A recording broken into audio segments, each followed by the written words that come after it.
Another food trip day na naman tayo.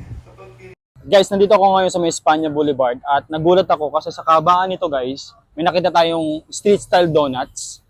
Ito lang yan kay Anielas. Tingnan natin. Meron sila dito mga pilipit, cheese roll, milky cheese, choco coconut, ubi coconut, at choco coconut. Guys, nakaka 1,000 pieces sila a day ng mga single varieties lang ng kanilang donut dito. Tapos, sa likod nito guys, dito niluluto yung kanilang mga donuts. Tapos, karamihan nga sa mga nag-order sa kanila ay online na din. May iba walk-in. At the same time, meron din sila guys dito mga pasulubong. Ito guys, tingnan natin. Ayun, meron din sila ditong leche plan. Meron din silang ubi plan guys, ayun, 60 pesos lang. Sa kabaan nito makikita nyo kagad yung Anielas store. Yan. At marami pa silang pwedeng i-offer sa inyo na pwedeng pampasulubong. Punta natin. Tara. Guys, nandito tayo ngayon sa may Anielas. Pumasok tayo. At makikita mo dito, may big piano, iba't ibang klase ng bread. Pwedeng mo silang puntahan dito at bisitahin. Tara. 20 pesos lang. 120 pesos lang guys, makakabili ka na nito. Tapos ang lalaki pa. Ayan lalaki pa siya At ang alam ko, homemade to Sila mismo gumagawa.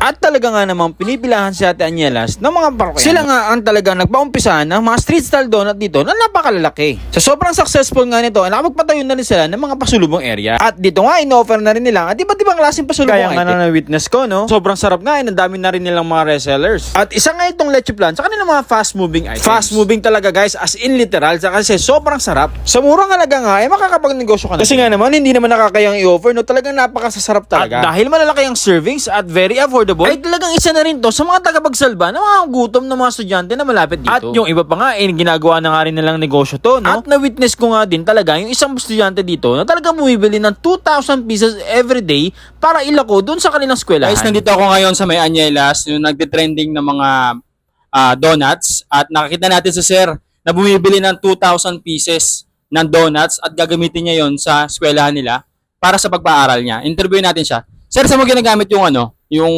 2,000 pieces na donut? Sir, yung pag nakakabenta po, sir, binibigay ko po sa mama ko po, sir, at panggastos rin sa bahay po, sir, at sa pag-aaral po, sir. At talagang ginagamit mo siya sa pag-aaral mo, no? Gawa ng mahal po yung mga libro po, sir. So, anong course mo ba, sir? Sir, BSIT po, sir. So BSIT, tapos ikaw lang nagpapaaral sa sarili mo? Sir, sir. Oh, galing. Galing mo, sir. 2,000 pieces, ilang araw o ilang oras mo siya na uubos? Sir, mga 5 oras po, sir, 3, sir. 5 oras everyday ginagawa mo yan? Araw-araw po, sir. Araw-araw kang umu-order sa kanila dito? Sir, sir. Galing. Sir, ano bang pangarap mo sa buhay? Sir, maging army or police po, sir. Army or police? Sir, no? sir. Ngayon, ang pinapaaral mo yung sarili mo? Sir, sir. Oh, galing. Galing talaga, no? So, malaking tulong ka kay Ate Anielas, may-ari mismo, tapos nakakatulong ka din sa pag-aaral mo, no? Sir, sir. Galing ni Sir. Guys, yun to tularan natin si Kuya na lumalaban ng patas. Pinapaaral yung sarili niya para mapatapos niya yung gustong-gusto niyang course at maabot niya yung pangarap niya. 'Di ba? Order na kayo dito, mura na, tsaka masarap pa. May drinks po. At sa hirap nga ng buhay, ay talagang ma-inspire ka sa kanya. Ito lang naman yung mga sumusuporta sa kanyang mga ginagawa. Biruin mo yun, talagang isang estudyante nga lang ay talagang nagiging entrepreneur na. At talaga nga naman nakaka-inspire si Kuya. Pero syempre, hindi matatapos itong video na to kung hindi natin natitikman. Kaya tara, kain na tayo. Okay guys, ngayon naman titikman naman natin yung mga naglalaki ang donut nila dito ni Anielas. Guys, ito 6 pieces jumbo na donut ni Anielas, guys. Tingnan nyo naman, napakalaki niyan. Tapos, 35 peso each yan guys So, sa isang 6 pieces na to, 230 pesos na to guys. Tapos, yung isang donut nito, parang good for 2 person na to Ang laki kasi. Tapos, syempre, meron din choco butternut style Diba? Panalo guys. Kaya kung medyo naghahanap ka na medyo maliliit para sa mga kids mo, meron din naman sila dito parang mga munchkin style. Pero, yung munchkin style nila, sobrang lalaki. Ayan At to for 12 pieces, 100 pesos lang. Napakalaki niyan guys. Ngayon naman titikman naman natin siya. Siyempre kunin natin yung choco butternut nila.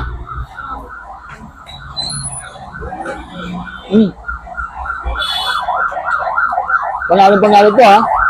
Yan yung kapal oh. Tapos, mapinat, masarap, malaki. Ano? Ngayon, tingnan naman natin yung kanilang naglalaki yung donut. Siyempre, kunin ko yung parang Al Capone. Ayan, no? Oh, grabe naman laki yan. Guys, tingnan mo naman, no? Gaano kalaki yan. Diba? Yung 25 pesos mo, sulit na sulit dito. Yung dessert na to, pang ano to pang morning, afternoon, saka night. Napakalaki.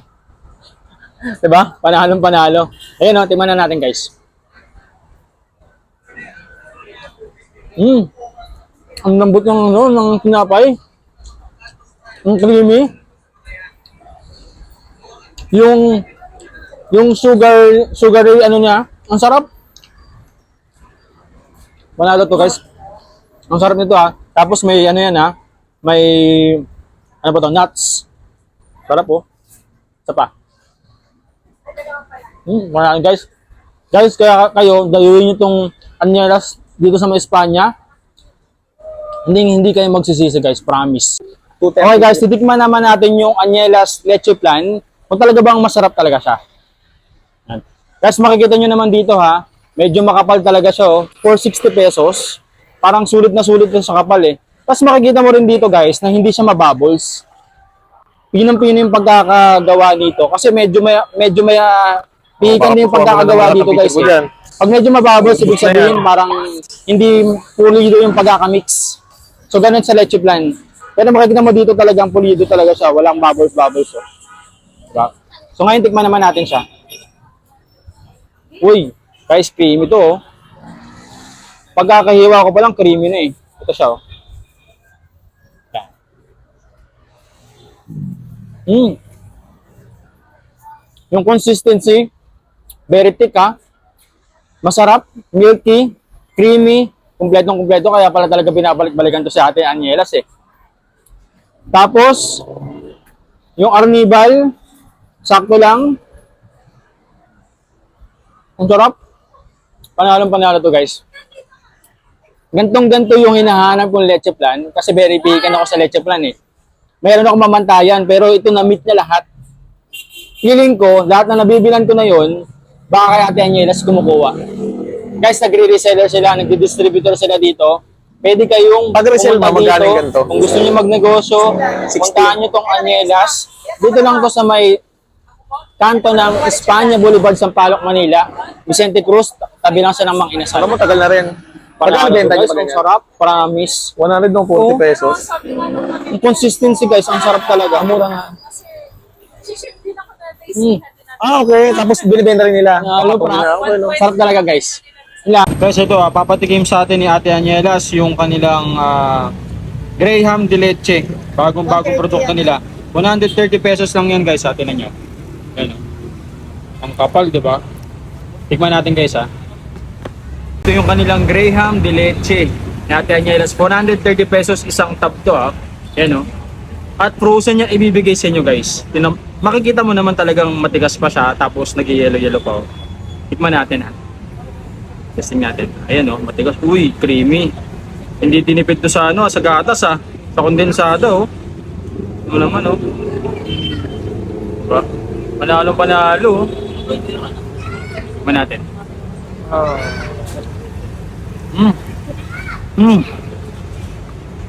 Kakaiba, sarap. Panalo to, guys. Makikita mo dito, ayun oh. Yan yung Leche Plan. Nasa ilalim yung Graham. Tapos mayroon siyang crushed Graham na naka-sprinkle doon sa ano, sa taas, on top. Tapos hindi yan hindi siya tinipid sa kondensada. Diba? One more.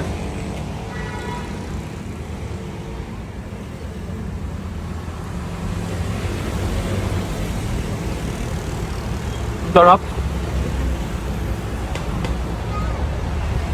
Sarap, guys. Lalaban ko to. Madam, nire-resell mo to? 130 pesos, guys. Pwede diyang i-resell kung gusto mong pagkakitaan, gusto mong magnegosyo. Pwede to i-resell 130 pesos lang.